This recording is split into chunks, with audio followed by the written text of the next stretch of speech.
Well, first, you've got to congratulate you on the album, but it's been a long time coming, hasn't it? Yeah, it has 25 years, I think, since I did a full album, and I think as far as the Suburbs one, close to 40, probably 38 years, something like that. Wow. So what do you hope? What are your hopes for this record? What do you hope it will achieve? Look, I would love, in my biggest, wildest hopes would be that people hear tracks all around the world and, it becomes a smash underground hit. But I didn't do it in a sense to achieve something. It started off as a feeling that I had songs that I wanted to write and record, and for the first time in a long time, they were songs that were kind of from the same perspective as Mug's Game, a lot of social commentary, a lot of where am I in my life and how does this apply to other people and other people like me. So that was the starting point of the album, and then when I recorded the album, and it turned out beyond my wildest expectations, with Martin Cillier producing and David Briggs producing and mastering and just a host of fabulous musicians, it then kind of became incumbent on me, I think, to just get it to as bigger audience as what I can. So that's really what I'm doing. I'm hoping that every interview that I do and every little review or post that I do gets somebody interested, because I think the music's good and deserves to be heard. And, while it's hard to be objective, obviously, when it's your own stuff. But I think, I've done enough things now, enough creative things to know when something's really good, and I think this is really good, So was there a defining moment when you decided that this was the right time to record again? Yeah, good question. Probably, look, I don't know if there was a defining moment, but I think I started out of the newer songs with Facebook, and then not long after Running Through Brixton, and not long after that Jim Morrison, and I really liked all those songs, and I thought, I should record them and try and disseminate them widely, and I suppose that's the moment from about the time that I'd had 3 new songs under my belt that I thought were really good, and We Want a Kid had been knocking around in my head for a while, so I sat down and nutted that out, and then Snapchat, and brought together a few other songs that I'd always wanted to record, or had recorded, but not exactly how I wanted, and that was it. Then there was no turning back. I got Martin Cillier on side, and Martin has done a great job producing, pulling things together, in collaboration with people like Tony Durant, who's been at my side for 40 odd years, on and off. As you say, the songs themselves do cover a wide time frame. Did some of the older ones change in their arrangements, or how you would have originally perceived them back in the day when you wrote them? Some of them didn't change at all. The only difference was that compared to the Suburbs, I had much better vocalists at my disposal to do backing vocals. So some of the tracks that I'd always heard in my head should have had kind of harmonies and other types of backing vocal style. I was able to let loose on those. But some of them I kept the arrangements exactly the same as what they were. But what has and what's changed and what's interesting is why I call the album When, in a way, is that I might have written something like Vignettes 1973 or 74, and I wrote Lonely Sailor about 1976. So you're talking 40 or more years, and the arrangements are the same. I haven't changed a lyric in those 2 songs, for example, but it's now imbued with 40 years of life, and so the way that I probably approach those songs, the nuances of the songs are going to be slightly different now to when I did them 40 years ago. And I find that interesting, artistically I find that interesting. They don't sound like a bunch of songs that have been spread over a long period of time. They all sound like they could have been written in the present day. Was that a criteria you used when you were selecting some of those older songs? Primarily I just picked songs that I liked and that I thought I haven't recorded, or that thematically fitted with the feel. And I think, I've been helped by the musicians around me and things to give them a contemporary feel. Although, as I say, some of them, like a Lonely Sailor, is pretty straight, you know. But a song like Wimbledon that we've re-recorded, and I did change the lyrics on that a bit. So, yeah, I suppose I didn't sit down and say, oh, this one wouldn't work because it was too odd. It was just that there were songs that just seemed to fit, you know, they seemed to jump out and say that they were right for this album. As you say, there is an updated version of Wimbledon on there. And was there anything about the original recording of that song that you were unhappy with at the time? The recording in itself was okay, but that was the first time that I'd recorded really without road testing any of the songs on that album. And so we went in after, we kind of rehearsed them relatively quickly, and we might have done some very rough demos, and then we went in and recorded the song. And when you're in that situation, you've got the studio there and people are, you know, hooking into it. You haven't sometimes with the songs, you don't get clearly in your head to go, oh no, for some reason that's not quite how I heard it. And, you know, in those days I just had so much else going on that I didn't have the time to step aside and think about it. And it was only much later with Wimbledon, I always thought, that song it hasn't got the feel that I want. And so, probably 15 or more years ago, I actually sat down and figured out what were the rhythmic patterns that I wanted, and we since worked on it. And when I started playing with Lloyd G, the drummer on this one, Lloyd, he kind of clicked into it immediately, and that was a big help. You know, when you've got the drummer who really kind of gets the style that you're talking about, that helps. And so, you know, that's a song that it found its time eventually. There's a great cast of musicians on the album, including two of the original guys from the suburbs. It must have meant a lot to you to have both Tony and John on the album. Yes, it was, very special. And Tony, was on the very first demo of Suburban Boy in London in 1976, and we've continued to work on and off. John, similarly, we get John involved when we can. For years, he was running a sound mixing studio, particularly for film and things, and so he was generally too busy to do stuff, but always there. And they're great personal friends. I've seen their families grow up, so it was special to have them on. And also people like Kevin Borich, who has been a friend for a long time, and you know, I've never played anything with Kevin, so to be able to get him to come along and play on a song and stuff, that was pretty special too.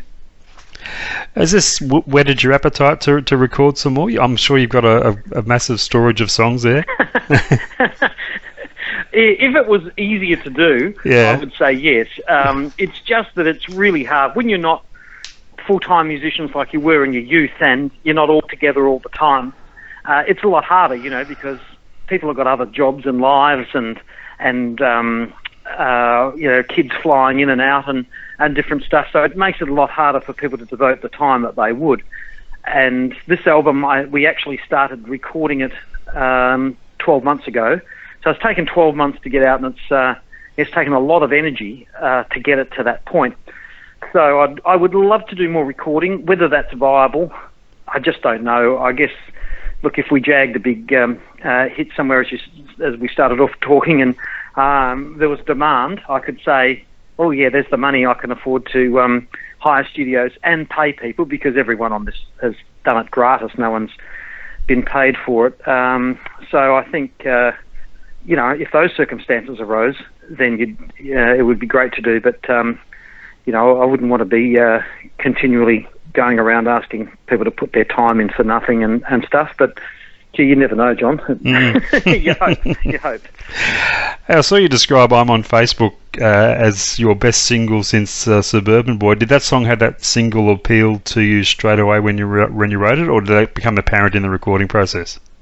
No, it was pretty much as I wrote it. I thought, in my head, I thought this has kind of got appeal as a single. But probably as we started to demo it, Martin and I did a rough demo first off, and I said, I really would like to do a power pop single like early Kinks or Who. And so once we started to do that, it grew from there, and And very much in this case, we were taking inspiration from the Who. We told Lloyd, the drummer, we said, Lloyd, go over a couple of extra toms, you can do the full Keith Moon drum fill. And so I think, from there on, it just grew and established itself more in that style. And so that was a bit of fun, yeah. Another song with a social media theme is Snapchat, and it got me thinking. I was wondering if Derek from Mugs Game fame would have been a Snapchatter if it was around in his day. Well, Derek, yeah, he could quite likely be a Snapchat. I'm not sure. I reckon that some of the others, Robert might have been Snapchat and maybe Zongo, but yeah, that will be no doubt the most controversial song on the album. And it's definitely in the tradition of the Fugs and the Mothers of Invention for anybody who might remember those bands, and very much in the tradition of Puss and early Warner stuff, written from the point of view of somebody whose whole life revolves around them using up-to-date multi-million-dollar, billion-dollar technology to get down somewhere and Snapchat their genitals and send them off. So. Yeah, we'll see how that progresses. But no, I was, funnily enough, the other day I had the CD in the car, and the car had to go in for repair, and my wife went down to pick it up, and all the guys, all the mechanics in the workshop were going, "Oh, that track number 8, that's the ripper." So they clicked on the car and obviously started to go through the CD. So, look, there is an audience there. Yeah. Whether they're seeing it is exactly in the same terms that I might have when I wrote it, who knows? But yeah, social commentary. It's about time it came back into music. Yeah. Greg McCanish was a contributor to the album. He's been a great supporter of yours over the years, and I guess with yourself being a songwriter with a truly Australian bent, you'd see Greg as something of a kindred spirit. Oh, absolutely. I was part excited and part horrified when I first heard Skyhooks, because they were doing all the kind of stuff I wanted to do in Puss and doing it more professionally at that time. And, then I got to know Greg later socially, and we became good friends, still are, and we've written one track on this album, Old Guitars. We've written a few other things over the time together. But, Greg's a peerless songwriter when it comes to observation of Australian culture, and it was fantastic to have him involved and playing, because he's a great bass player too, so it was terrific to have him playing on a lot of the tracks. For sure. Hey, a nice touch with the packaging on the album, with each page of lyrics coming with a piece of artwork. Tell us about those.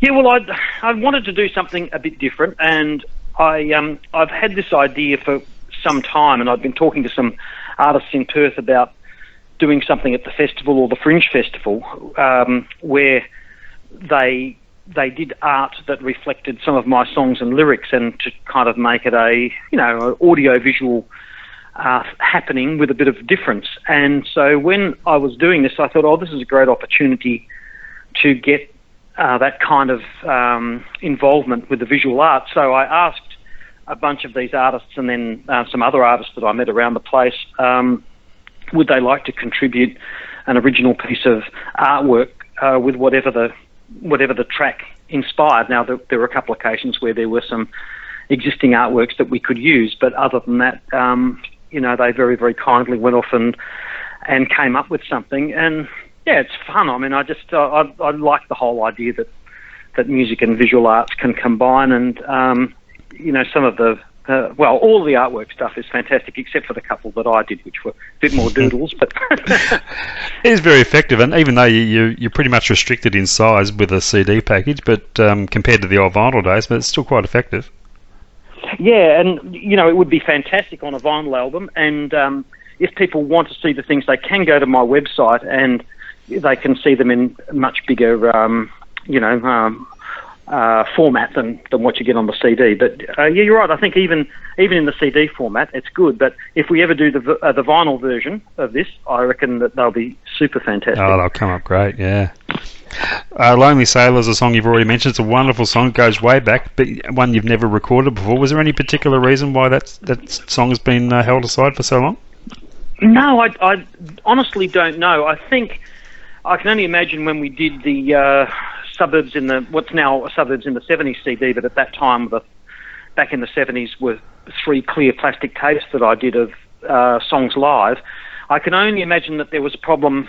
It might have been early in the set, didn't get recorded, or there was some problem that it didn't end up on the kind of master tapes that I had, because it was certainly in the set in those days. But yeah, great to have it on, and it's.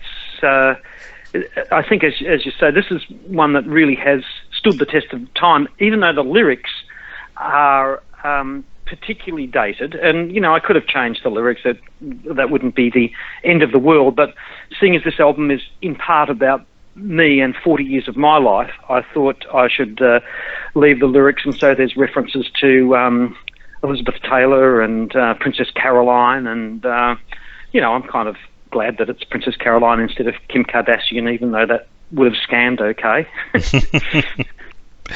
Another song that goes way back is Vignettes, which I think you said was written back in 1971. I think 73 or 74. Oh, okay. And but look, it could have. I saw something recently where I'd written down what it was. It was a bit longer than what I thought, and that was about growing up in Fremantle, and Fremantle being a port city, and as a kid, it was kind of exciting and wild. And I lived with my not all the time, but many weekends I spent with my grandparents, and they had a flat just right next to the wharf, and opposite was the His Majesty's Hotel, and you'd hear the bottles smashing and fights and stuff going on. So it was good to do that, because again, I thought that has a place on this album. It's a very early song, and of memories and an atmosphere that's very dear to me, and no doubt shaped me in some way.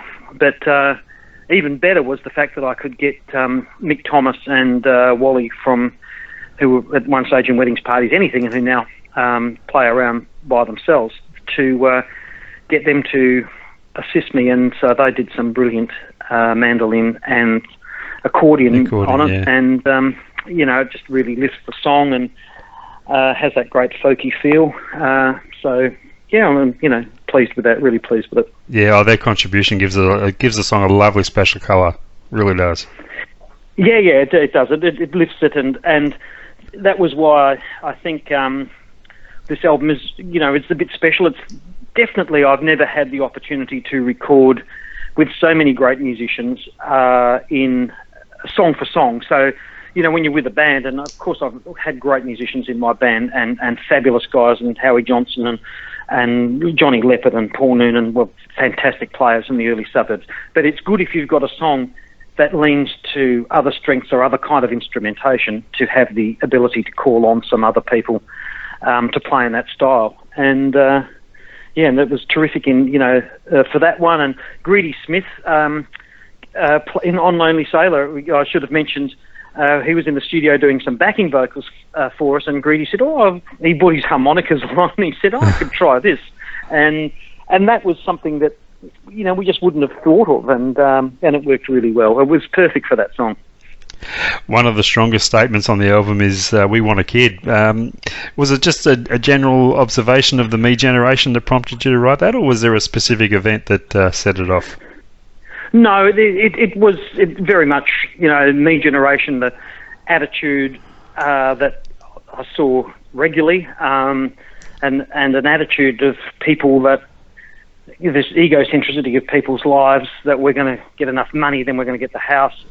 And then when we've got all those things, then we've been away and we've exhausted ourselves in Portugal or Madrid or wherever, then we might consider having a kid. And so I think that's symptomatic of a lot of the egocentricity of people. It was worth some social commentary, I thought, and so surprisingly, I must say too that my 18-year-old and 10-year-old was their favourite track on the album. So Yeah. Who knows why, but that's the one that they really like. I saw in the notes that you mentioned that the woman who drowned in her own apartment was once considered as a song for In Excess. Tell us about that. Well, I've been writing, when I did my last full album, which was Surplus and Dearth, and I just released that myself on my own label and put it out to a few people, and I sent a copy to Tim Farriss, who I'd known from Perth days, not super well, but certainly, we'd done gigs, and Tim was a great guy, and he contacted me, and he liked a number of the songs on it, and he said, "Oh, you've got anything else?" Because he was working at just doodling around, working up songs and song ideas, and so I went over to his place in where he was in Forestville at that point, and he really liked that track, and we worked on it, a couple of times. That was while there was a bit of a layoff for In Excess, and he said, "You never know, this could be the first non-In Excess track to be recorded by In Excess," but in the end that didn't happen, and the song just sat there, and so ultimately I resurrected it. So, I don't know how far along the pipeline it got there, but I can only report on what Tim had said to me, but yeah, it was a song that we did a little bit of work on, and I thought the album should have one of the classic Warner monologue type of songs. It's not a particularly long one, but it fitted the bill, and I thought again it complemented the rest of the album, so that was its place.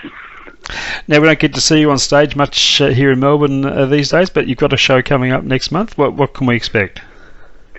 Yeah, be doing the Caravan Club, Saturday, April 22nd.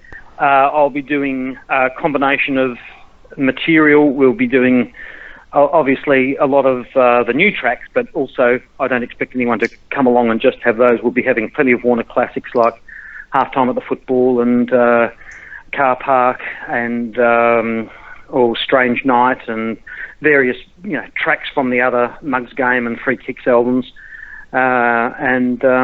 it should be a great night. I've got, as I say, terrific musicians.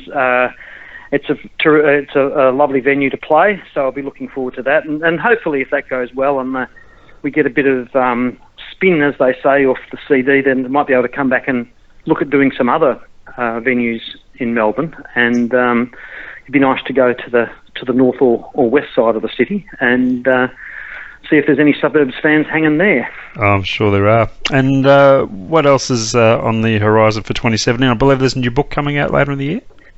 Yes, I've been working on the follow-up to my previous novel, Before It Breaks, and it's a novel. The title is Clear to the Horizon, and it uses the two characters of my first and most recent books, and also my most successful ones, I guess. Snowy Lane from City of Light, the private detective, is joining forces, you might say, with Dan Clement, my cop from Before It Breaks, and it's set again in Perth and the Kimberley, and the touchstone for that will be the infamous Claremont serial killing cases. But it sprawls off into a work of fiction and spans a good 20 odd years. So that should be out in November, all being well. Fantastic. Hey Dave, thanks for catching up with us again. It's been a treat to speak to you, and it's been a bigger treat to hear a new batch of songs from the suburbs. It's been fantastic. Looking forward to the show at the Caravan. I will be there. Got my tickets already. Good on you, John. Well, come and say hello, and any of your listeners too, come and say hello. Always ready for feedback, good, bad or indifferent. I prefer it's good, but it's not. Fantastic. Trouble to listen. Yeah, thanks, mate. No, congrats on a great record, Dave. Thanks. All the best. Cheers. Cheers.